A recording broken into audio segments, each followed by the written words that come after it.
Dedicas 10 años de tu vida a levantar un negocio que no es tuyo. Trabajas de lunes a domingo aguantando los gritos y los malos tratos de un dueño tiránico. Y todo para cumplir una sola meta, ganarte el derecho a ser socia del restaurante que tú misma convertiste en un éxito. Pero nunca te imaginas que ese jefe, el mismo que se llena la boca hablando de liderazgo y lealtad en las convenciones, está usando tu propio proyecto de expansión para estafar a inversionistas millonarios y armar un entramado legal para echarte la culpa de todo ante los tribunales. Durante una década, fui la gerente general de Sabor Tradición, una cadena local de 3 restaurantes de alta cocina. El dueño, Mauricio, era un hombre arrogante, heredero de una fortuna familiar, que no sabía distinguir entre un estado de pérdidas y ganancias y una lista de compras. Yo era el verdadero motor de la empresa, manejaba los inventarios,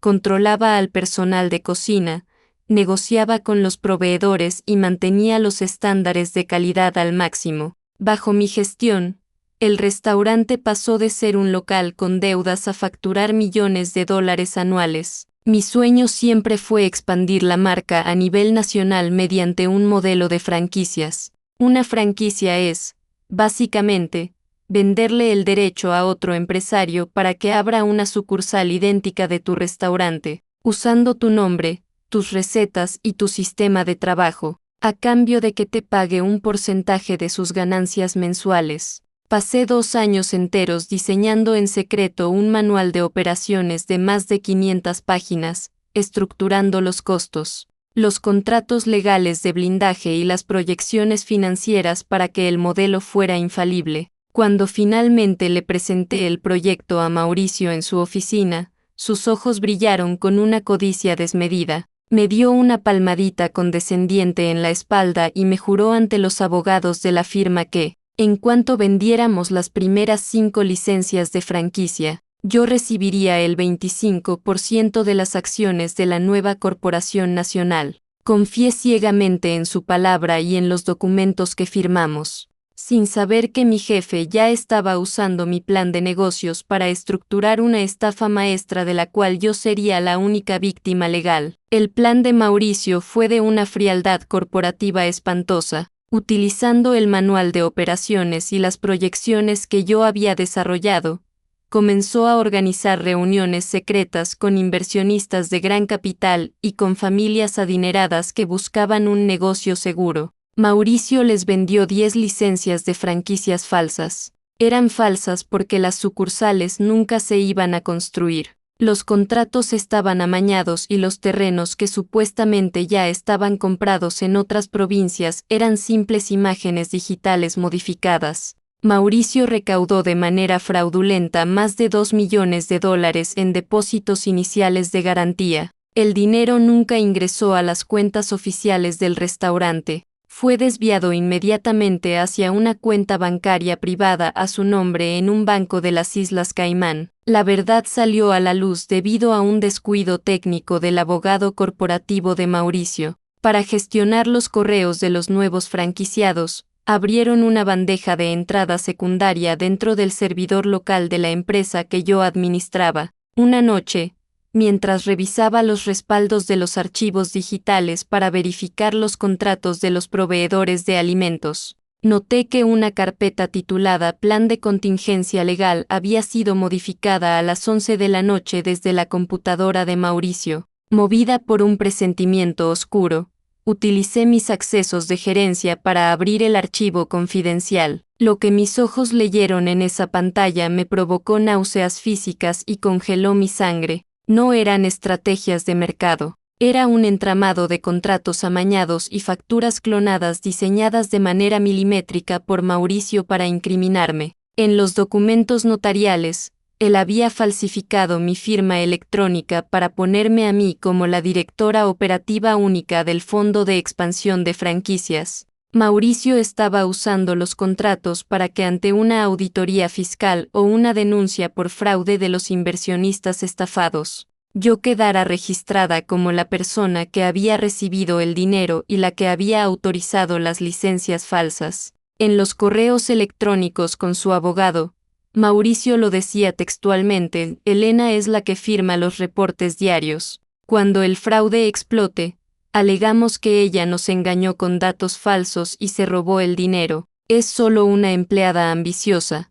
No tiene los recursos ni los contactos para pelear contra mis abogados corporativos en los tribunales. En ese preciso segundo, la Elena sumisa que aguantaba los gritos de su jefe con tal de cumplir un sueño murió para siempre en esa oficina vacía. Una furia fría, analítica y calculadora me recorrió el cuerpo. Sabía perfectamente que si confrontaba a Mauricio a la mañana siguiente, él simplemente borraría los registros del servidor local, retiraría el dinero restante del paraíso fiscal, activaría las cláusulas amañadas y usaría a su equipo de abogados para despedirme y demandarme por fraude antes de que pudiera defenderme. Tenía que jugar el papel de la gerente ignorante y obediente hasta que tuviera la soga completamente apretada alrededor de su cuello en un escenario público donde no tuviera escapatoria legal. Esa misma madrugada, contacté a un bufete de abogados penalistas expertos en delitos financieros de cuello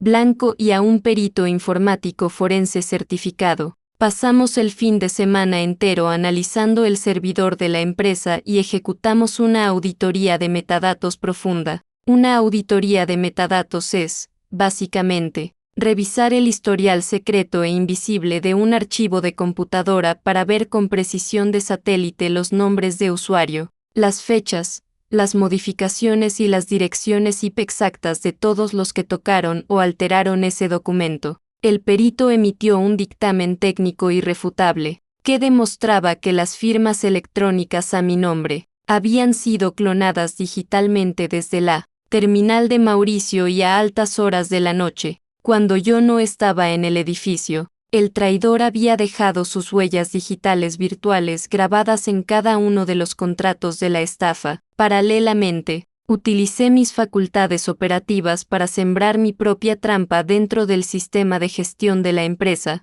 Modifiqué los accesos a los servidores donde se alojaban los manuales originales y los códigos de recetas exclusivas de la cadena. Diseñé un script oculto que bloquearía por completo el acceso maestro y borraría las bases de datos de clientes si el sistema intentaba ser transferido o demostrado en una red externa no autorizada por mi firma digital. Mauricio creía que se estaba quedando con mi proyecto de vida para volverse millonario, pero lo que en realidad tenía en su poder era una bomba de tiempo digital con el pasador completamente suelto. La oportunidad perfecta para detonar la trampa llegó con la gran gala de inauguración de la supuesta nueva sucursal modelo, un evento de alta gama organizado por Mauricio en el salón principal del hotel más prestigioso de la ciudad.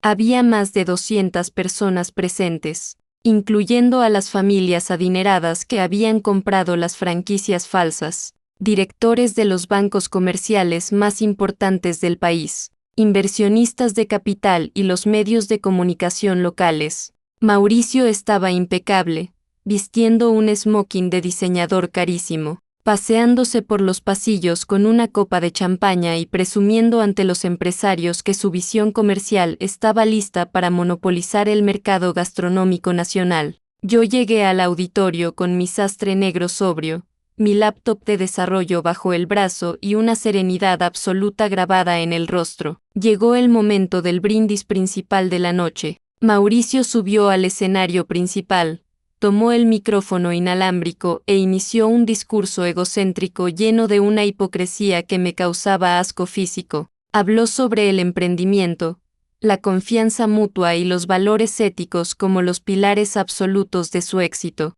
Al final de su intervención, y siguiendo el libreto de humillación que sus abogados le habían recomendado para dejarme expuesta antes de ejecutar mi despido y la denuncia penal la mañana siguiente, me pidió que subiera al escenario para proyectar el video conmemorativo con el lanzamiento digital de las nuevas sucursales. Era el instante exacto que yo había estado esperando. Subí los esquilones del escenario principal con paso firme. Conecté mi computadora personal al sistema de proyección multimedia del hotel y tomé el micrófono de la mesa de control de la sala. Miré a Mauricio directamente a los ojos con una ironía fría que lo descolocó por una fracción de segundo, y me dirigí a todo el público presente antes de pasar a ver los renders de las nuevas franquicias que mi jefe les ha vendido. Considero que es un requisito de auditoría indispensable que los inversionistas, los bancos y los medios aquí presentes revisen el verdadero informe de operaciones y el destino real de sus fondos de garantía.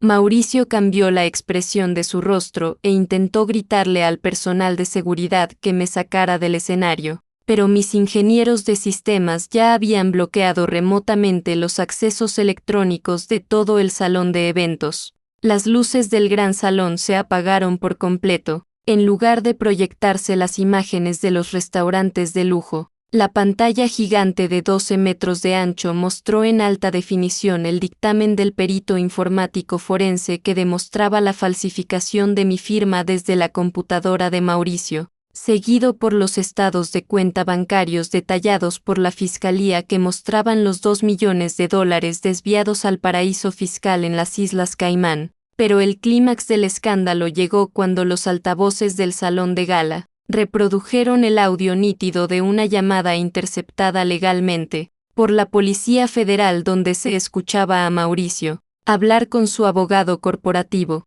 Elena es una estúpida que solo sabe administrar cocinas. Cuando el fraude explote, alegamos que ella nos engañó con datos falsos y se robó el dinero. Los inversionistas jamás van a revisar los metadatos de las firmas. El auditorio entero se sumergió en un silencio tan sepulcral que podías escuchar el sonido de las copas de cristal resbalándose de las manos de los inversionistas estafados y estrellándose contra el suelo de mármol. El rostro de Mauricio pasó de la soberbia triunfal a una palidez cadavérica absoluta en cuestión de un parpadeo. El micrófono inalámbrico se le cayó de los dedos provocando un zumbido espantoso en las bocinas de la sala mientras intentaba articular una mentira que ya nadie en ese lugar estaba dispuesto a escuchar.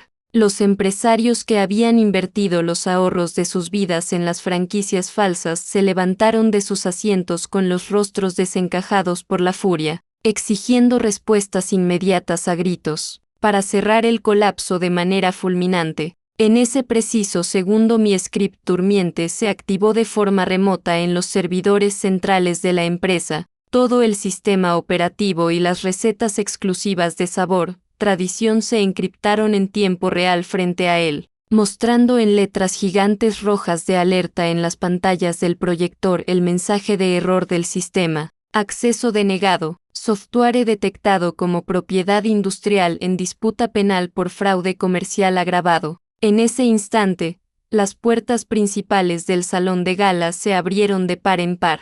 4 agentes de la División de Delitos Económicos de la Policía Federal ingresaron con pasos firmes. Subieron al escenario principal en plena gala, le leyeron sus derechos a Mauricio y le colocaron las esposas en las muñecas ante las cámaras de la prensa y las familias estafadas. Ver al dueño tiránico de la cadena de restaurantes, el hombre que se creía el genio de los negocios y el rey de la manipulación laboral, salir del salón de gala escoltado por la Policía Federal, con la cabeza baja y las esposas puestas frente a las cámaras de los reporteros locales. Fue un acto de justicia poética e implacable. El proceso penal que desataron mis abogados y la fiscalía trituró la vida de Mauricio en cuestión de meses. Al tratarse de un fraude financiero agravado que involucraba la falsificación de firmas electrónicas, desvío de capitales hacia paraísos fiscales y la estafa masiva a inversores privados, las autoridades federales le impusieron una condena efectiva de 9 años de prisión en un centro de seguridad media, sin derecho a fianza. Sus cuentas personales fueron congeladas y el dinero de las Islas Caimán fue repatriado por orden de la Corte para indemnizar a los afectados, la Junta de Acreedores y los inversionistas estafados. Al darse cuenta a través de las auditorías de metadatos de que yo era la única mente honesta que dominaba la operación técnica de la empresa y la creadora real del manual de expansión, tomaron una decisión unánime ante el juez de la quiebra. Me otorgaron el 100% del control operativo y accionario de la marca Sabor, extradición como compensación legal por los daños morales e industriales infligidos a mi carrera. Hoy, la cadena de restaurantes ha florecido bajo mi administración única. Logramos devolver el dinero de las garantías a los inversores mediante un modelo de franquicias real y transparente, abriendo 5 sucursales legítimas que operan con un éxito rotundo en todo el país. Aprendimos en el canal Karma en español que la soberbia de los jefes tóxicos y los contratos amañados nunca podrán destruir tus proyectos de vida cuando posees el conocimiento raíz y la disciplina técnica para demostrar la verdad. Si te ha gustado este story time largo de traición laboral, auditorías de metadatos y justicia en vivo contra jefes narcisistas, déjamelo saber en los comentarios de abajo. Suscríbete al canal de Karma en español, activa la campanita para que el algoritmo no te pierda la pista, y apóyanos con un gran like para que la comunidad siga demostrando que las cuentas de los traidores siempre terminan en la ruina total. Nos vemos en el próximo video.